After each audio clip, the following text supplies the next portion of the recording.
first up, why are people, I guess, investing? What are the opportunities that brands and agencies are seeing in retail media? And this has been an interesting one that's shifted over the last 3 years. For the first year, it was very much around first-party data. This is an opportunity to access, get closer to first-party data. Some of those expectations and the reality of what the opportunity are and what is available have brought that down to number 3. So last year it was number 2, and now it's come through to number 3. That number 1 being the point of purchase, being closer to retailers, was number 1 last year and number 1 again. So that is the one that is seen as the differentiation, in particular with other media opportunities, of being closer to that transaction point. In terms of, I guess, repeat investment and appetite to spend more, we are seeing the survey was the majority of people who have already done this. So this is looking at reinvestment, which, you know, points to satisfaction. A lot of people in that somewhat increase in terms of investment. So quite a few saying significant increase, but definitely that sweet spot is that steady, slow increase in investment in a growing area, which we know we're not seeing in a lot of other channels or other areas. So it's a positive side of things, and particularly the brands that have invested, who are often within that space, doing a lot of endemic buys, looking to increase, 79% looking to increase their investment. One thing that came through very strongly, and it's something we see globally, is the number of retail media networks that people are using. That is an opportunity and also a challenge. It means there's different ways of reporting, measuring, etc. But there definitely has been a huge uptick in the number of partners that people are looking at. It's definitely lower than we're seeing in other markets. In the US and Europe in particular, there are hundreds of retail media networks. We do have a bigger array than we had previously, but definitely more modest than some of the other markets.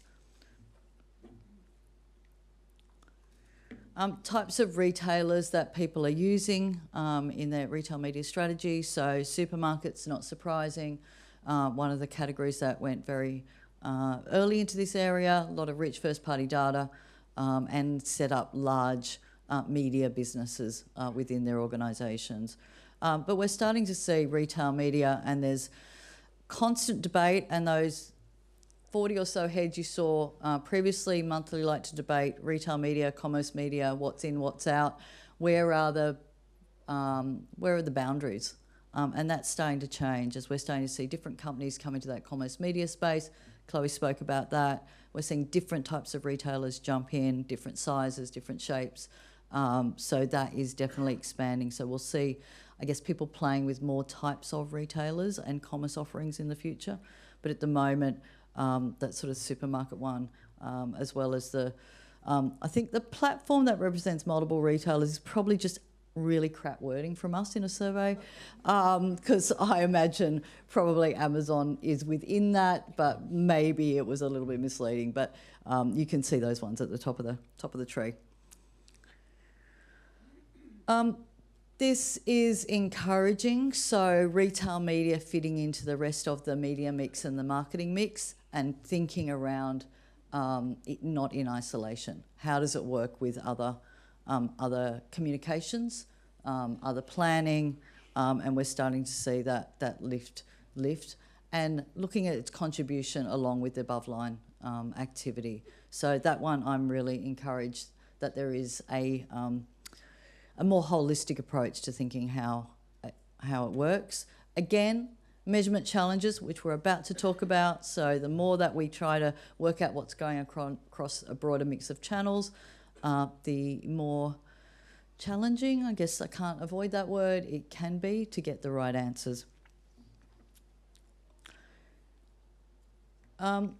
Where's the money coming from? Now, again, I am going to track down the 19% of people who have got completely new budgets, because I don't know anyone who has really got completely new budgets, but that could be in the mix, having some of the agencies in the mix, getting access to working with clients in different ways. But there is definitely a blend of a little bit of a shuffle of money, some new money, but definitely reallocation.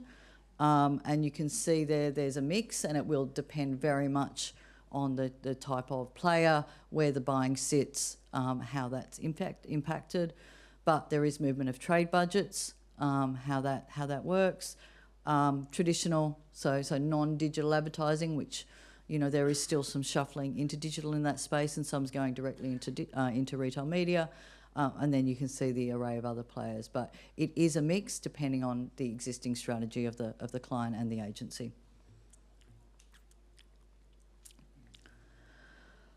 In terms of what's important, and this one is quite an interesting result. So performance is number one, makes perfect sense. That can mean different things to different people. But I think having number two as reporting and measurement in terms of when evaluating partners is, you know, the sign of an industry still in development, looking at those offerings. So we wouldn't necessarily see that as a differentiator in other areas as much, whereas in retail media that's still in development. So the whole measurement, reporting, transparency of what data is available is still in progress.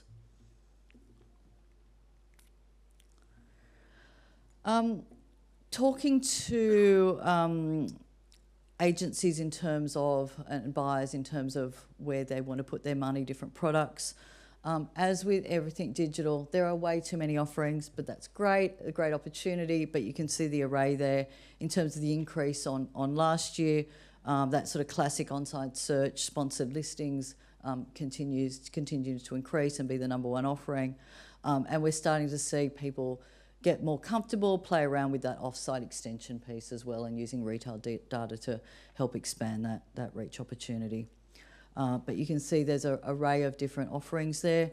And again, measurement opportunities and challenges that come off. You know, when you're talking about retail media, you know, you could have audio, you could have out of home, you know, very different types of products and ways of tracking how things are performing.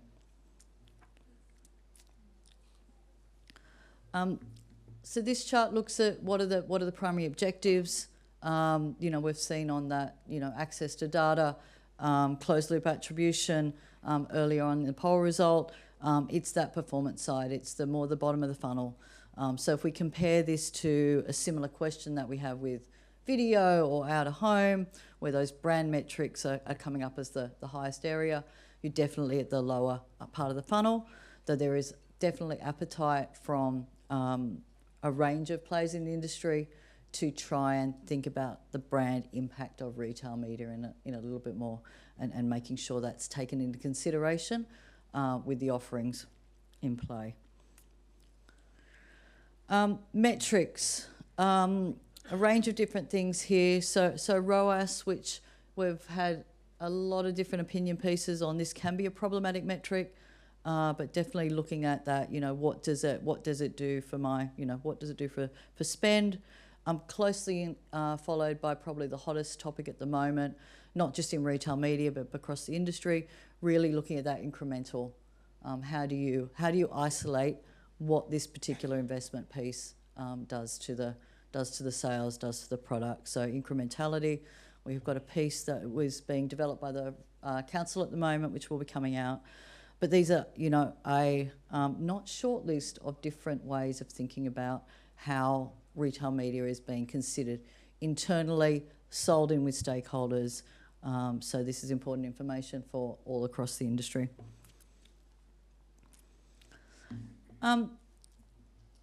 This is looking at the satisfaction of current activity. And so the way I'll frame this one, so it's the 44% is good, so that's great. This chart is probably less on the delight factor than I was expecting, particularly in a fast-growing new area. But the way I'm interpreting this, and particularly from the qualitative information that we've got in market, and it's why we're all here today, is helping people understand what their expectations should be. There's a lot of confusion and misunderstanding as everything evolves of what does good look like, how does it compare, what should I be expecting. So I quite like that it's not all rainbows and sunshine. It's going to be an industry driven approach to actually go, what's doing the right thing? How can we get to a point where we feel really confident in our investment there? So that's my take on it. I'm happy to chat to everyone about that later. So what do we need to do to drive further investment? I don't think I've had this question not come up with measurement, so this is not unique to retail media, but measurement and reporting, and I think that reporting piece is particularly important. So it's not just how it's being measured, but how can I get access to data in a way that's useful for my key stakeholders. Attribution, so you can see the agency side of things. It's very much on that operational side of things. How can we make sure things work smoothly with our clients? And then on the brand side, it's really that value piece coming through incredibly strongly. So what are retailers doing? What are their plans for the next year in terms of investing and making sure they're meeting client expectations? Luckily, enhancing measurement offering is number one. So there's an alignment between buy-side needs and what the sell side's looking at doing, as well as expanding ad product offerings. But that measurement piece is definitely in play for the majority of retailers in the space. Nat's panel talked a little bit about privacy. We are still in the mix of reform at the moment, but definitely top of mind. And this is where anyone with first-party data has probably got a head start because they've been thinking very carefully around their relationships with customers and data. But there will be some impact if the sort of second tranche comes through, things to think about, things to manage, particularly when partnering. So that relationship, consumers are always more concerned around any passing on of data, of any non-primary use of data coming through the industry. So what does this all mean? So a summary of where we're at today. So we're continuing in a growth trajectory in a healthy way. The retailers are working on advancing their offerings. Point of purchase remains the number one objective. It's increasingly being used and thought about in a complete media and marketing perspective. Sales are still the number one objective. Brands, agencies want more. Is that a surprise to anyone?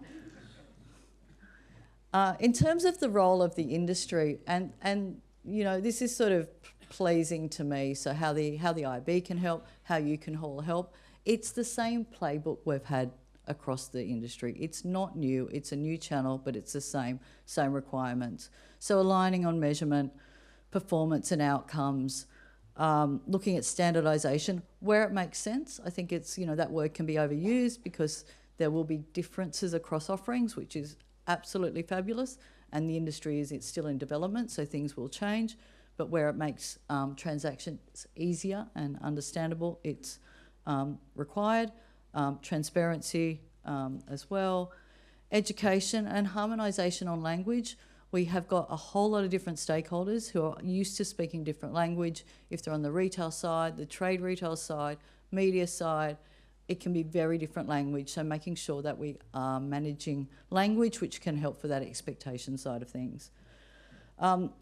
Clarity on data usage, showing that we're a responsible industry with good governance and transparency from a consumer point of view is going to be incredibly important. The IAB, I think our next Sydney event is a data and privacy event. It's something that we do a lot of work in, so it's something to take very seriously. And then it just sounds so basic, but it comes out every time. Case studies, please. People want to see what people are doing, what's working, what's not working, just to sort of drive the industry forward. So we will try and bring them to light, but if anyone's got any, throw them through.